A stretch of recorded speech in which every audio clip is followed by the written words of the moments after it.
Kita harus mengakui keputusasaan umat Islam ini dan kesedihan umat Islam di mana-mana melihat kondisinya.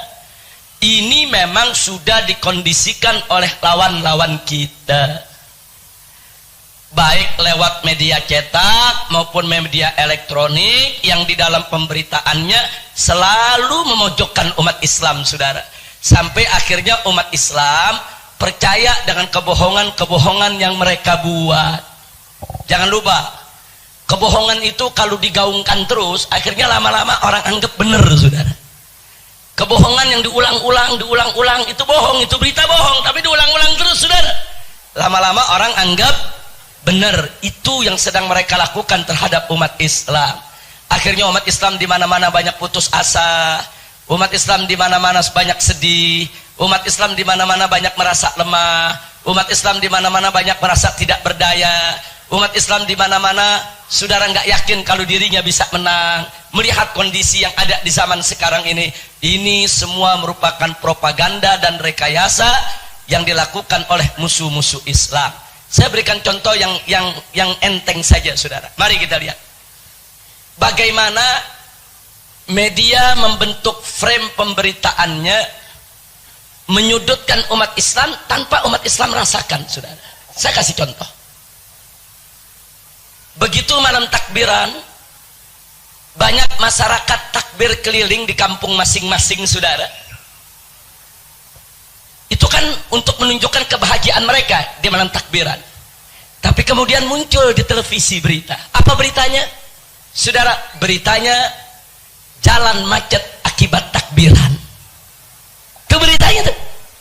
Jadi beritanya bukan umat Islam bahagia malam takbiran, bukan.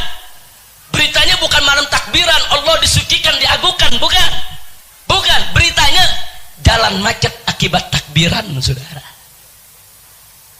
Dia bukan ingin bicara jalan macetnya, dia ingin pojokkan takbiran. Takbiran itu cuma bikin macet jalanan, gak ada manfaatnya. Ini penghinaan yang kita nggak rasakan, saudara. Kita nonton beritanya kayaknya biasa-biasa saja, saudara. Itu menusuk Islam. Ini namanya frame kejahatan media, saudara. Nah, besoknya umat Islam sholat Id, saudara. Sholat Id, karena yang sholat Id banyak, biasanya kalau Idul Fitri, Idul Adha kan lebih banyak dari Jumatan, saudara. Sampai keluar-luar, sampai ke jalanan. Kenapa? Karena perempuan ikut. Nah, kalau Jumatan kan perempuan nggak ikut, saudara. Sampai ke jalan-jalanan, sampai buat di lapangan di mana-mana, saudara. Nah, kemudian apa yang terjadi? Nah, kan banyak yang sholat pakai koran, saudara. Nah, begitu pakai koran kan banyak juga yang bawa aqua minum, buang di jalanan, saudara. Nah, kemudian keluar berita, bukan umat Islam bahagia maaf-maafan di hari raya, bukan. Apa beritanya? Tumpukan sampah setelah sholat Id. Itu beritanya, saudara. Hampir di semua TV, perhatikan aja. Tumpukan sampah setelah sholat Id. Dia bukan mau bicara sampahnya, dia cuma ingin tunjukkan sholat Id itu jorok, kotor, cuman buang-buang sampah di mana-mana. Ditusuk kita, saudara, tanpa kita kesadari. Kita baca beritanya seperti kita tidak dipukul orang, saudara, padahal kita sedang dipukul. Luar biasa media ini, saudara. Nggak sampai di situ. Kan mudik lebaran kan banyak yang pulang mudik, saudara. Pulang mudik, terjadi kecelakaan di Brebes, terjadi kecelakaan di Cirebon, terjadi kecelakaan di jalan tol, saudara. Ada yang meninggal dunia, saudara. Keluar lagi berita, mudik lebaran membawa maut. Itu beritanya, saudara. Tapi mudik lebaran yang orang-orang kampung ini pada pulang mudik bahagia, seneng, mau ketemu orang tua, mau ketemu keluarga, itu nggak dibahas, saudara. Bagaimana bunga kebahagiaan mereka pulang kampung setahun sekali? Bagaimana bunga silaturahmi mereka yang mereka bangun setahun sekali? Itu ditutup. Yang dibuka mudik lebaran membawa maut. Kenapa mereka nggak pernah bikin berita mudik Natal membawa maut, saudara? Apa di malam Natal nggak ada tabrakan? Apa di malam Natal nggak ada kecelakaan? Apa di malam Natal orang nggak ada yang mati gara-gara Natalan?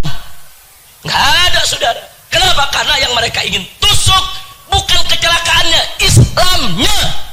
Masya Allah. Kira-kira jelas tidak? Nggak sampai di situ. Kalau nggak ada berita, mereka bikin berita. Saya berikan contoh, saudara. Warung Ibu Saini di Serang, saudara.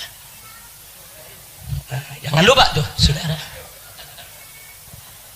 orang Banten itu punya tradisi sejak sebelum Belanda datang saudara, yang namanya bulan Ramadan tidak boleh ada warung milik siapapun saudara yang buka di siang hari bulan Ramadan. Ini tradisi orang Banten. Bahkan bukan di situ saja, dulu di zaman penjajahan Belanda, Belanda pun nggak boleh buka warung di siang hari bulan Ramadan saudara. Ini menarik, ini orang-orang Banten ini saudara. Pokoknya kalau ada yang coba-coba buka, walaupun itu company yang punya, Belanda yang punya, mereka serbu saudara.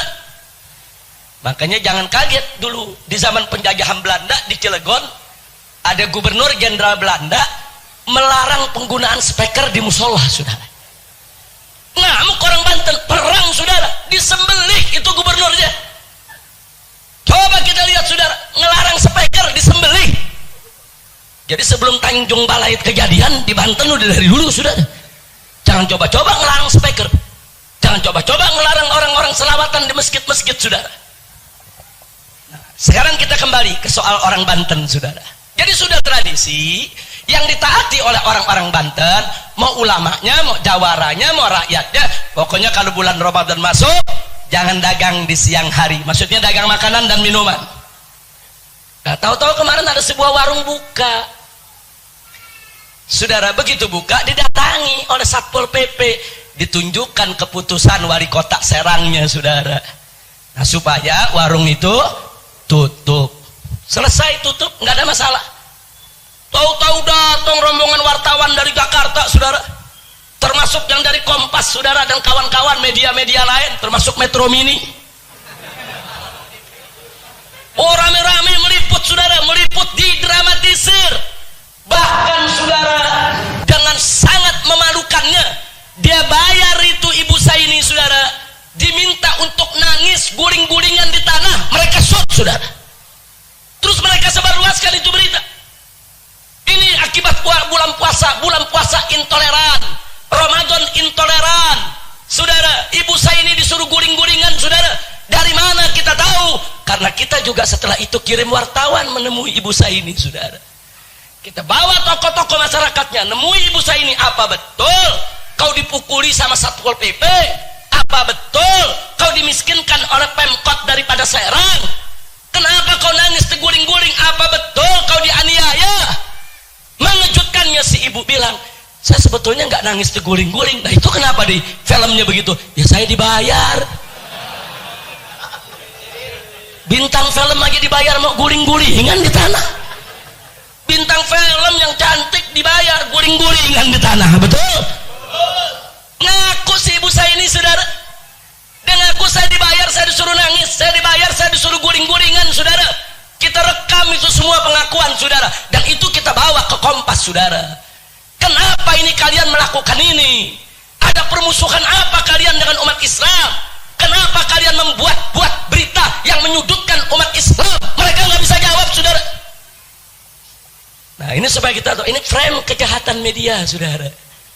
Nah tujuannya untuk apa saudara? Tujuannya untuk menunjukkan tuh lihat tuh, gara-gara Ramadan intoleran, orang dagang dilarang-larang. Nah, begitu ini rame saudara, Bupati Purwakarta mau cari muka, langsung bikin baliho saudara. Apa ditulis baliho aja saudara? Ditulis di situ saudara, hormatilah orang yang tidak puasa. Loh, saya tidak fitnah saudara, betul kok.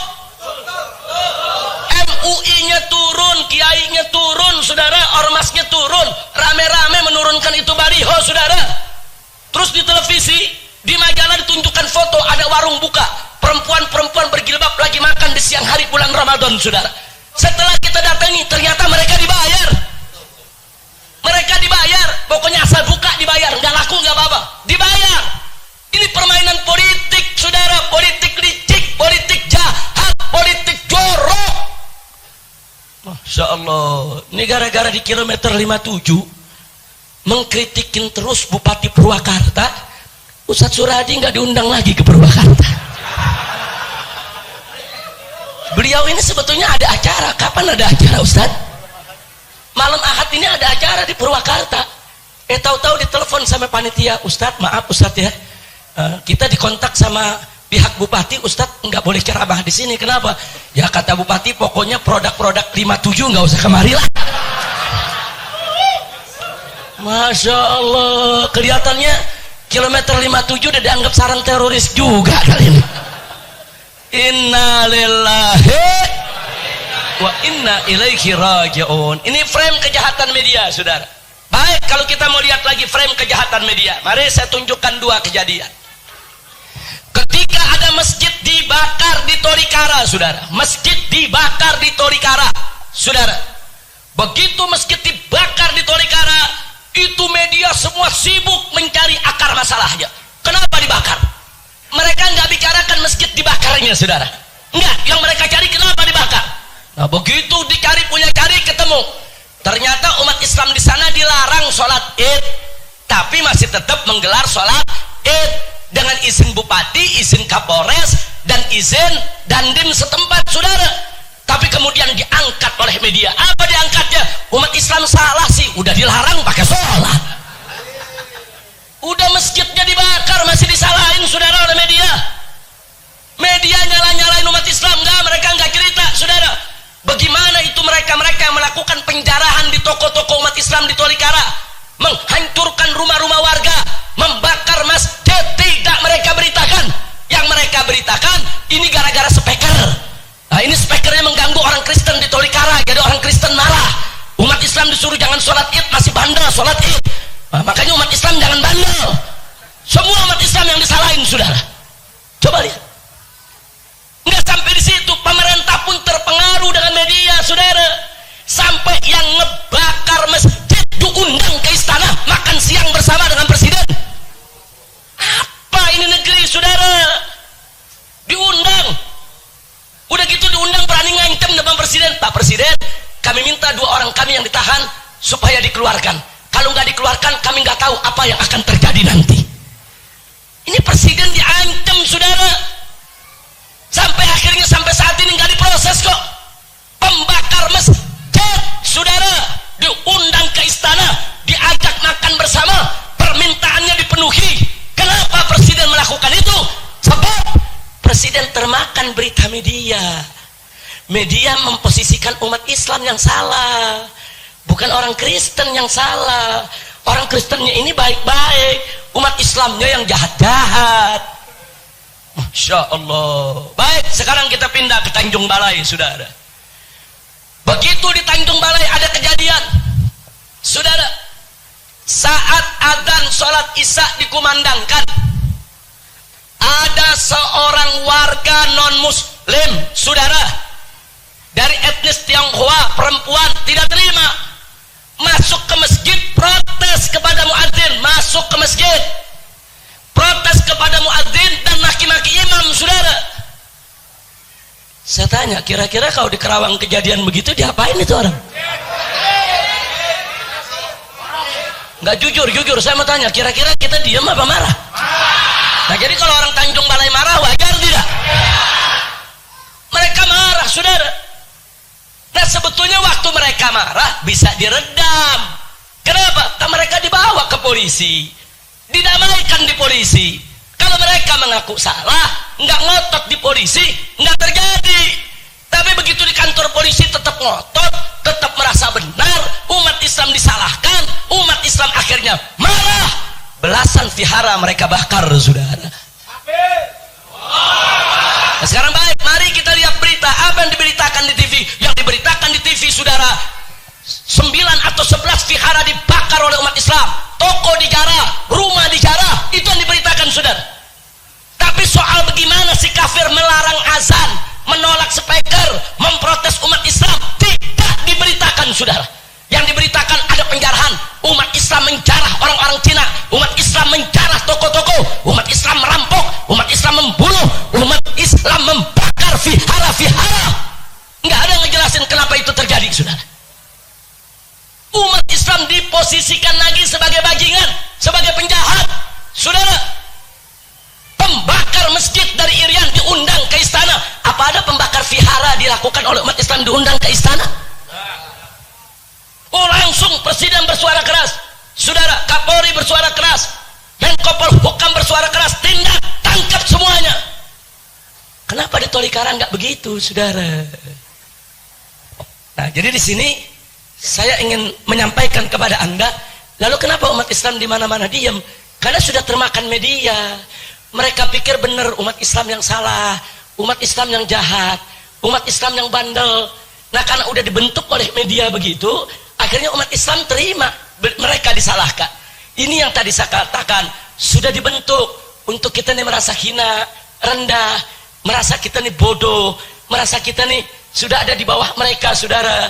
Inna lillahi wa inna ilaihi raji'un. Ya salli wa sallim daiman